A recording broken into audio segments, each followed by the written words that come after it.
Banyak faktor yang harus dipertimbangkan ketika orang hendak membuka toko.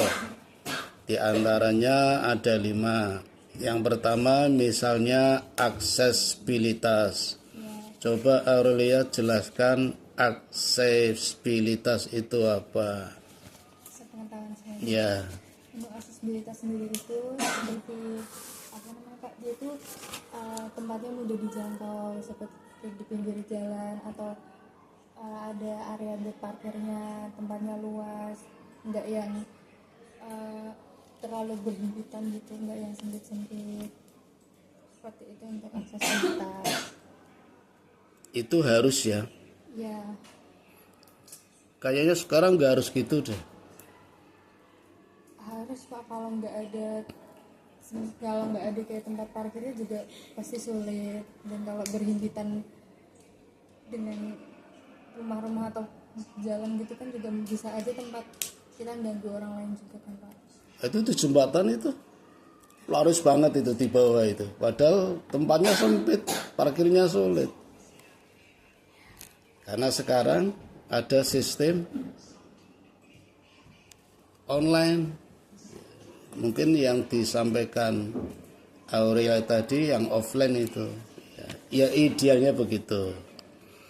Yang kedua, Aurelia, saya ingin tahu tentang potensi pasar. Itu artinya apa? Potensi pasar itu seperti banyaknya penduduk,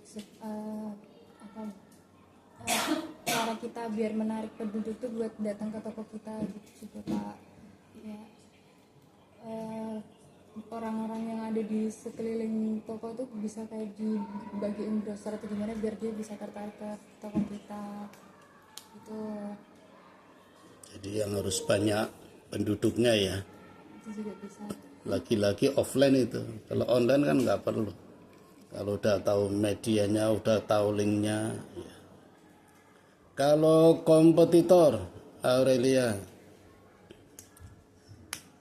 Kalau kompetitor itu seperti misal kita saya jualannya dimsum gitu Pak, terus sebelahnya juga ada jual-jual kayak gitu. Nah, kita tuh harus bisa ngembangin yang kita punya itu biar lebih dari toko yang lainnya, biar nggak kalah saing.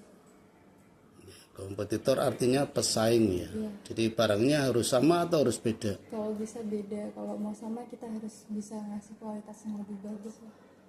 Jadi kalau Faradila jualan buku, Aurelia jualan apa?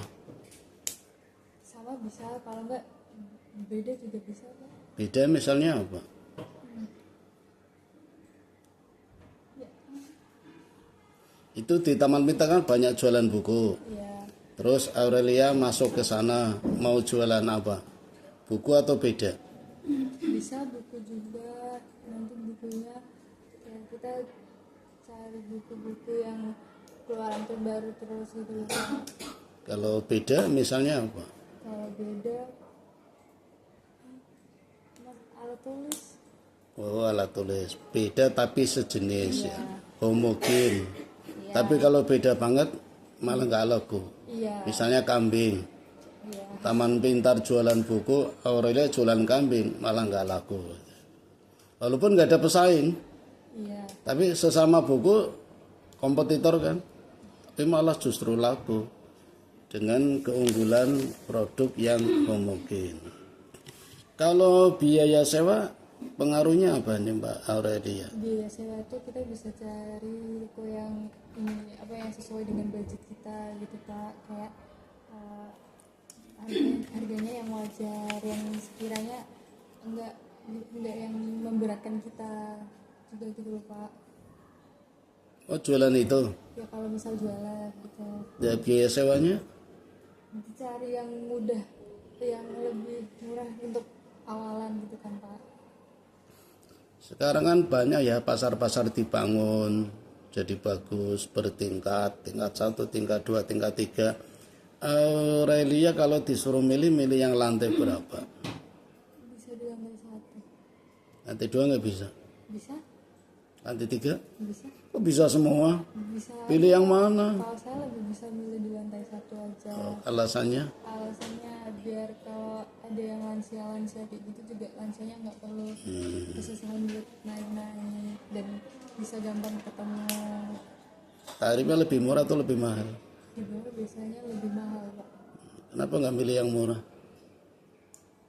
Bisa juga kalau itu kita bisa mempertimbangkan, Pak. Kalau mau di atas kita harus mempertimbangkan kalau orang tua tuh nanti gimana. Kalau di bawah mahal tapi orang tua kan juga bisa nyaman. Jadi milih yang bawah ya Aurelia ya, walaupun mahal ya. Kalau tetap nggak laku gimana? Indah, Pak. Ya satu lagi Aurelia, infrastruktur kaitannya dengan akan membuka toko maksudnya apa ini? Itu seperti tersedianya listrik, Pak. Kalau anak zaman sekarang kan mesti dicari internetnya ya kalau lagi ngumpul gitu-gitu. Itu biasanya biar banyak orang yang mau datang, kalau ada yang mau nugas atau gimana itu bisa dipasang kayak wifi gitu-gitu, Pak. Oh, ya. Ya cukup ya Aurelia ya.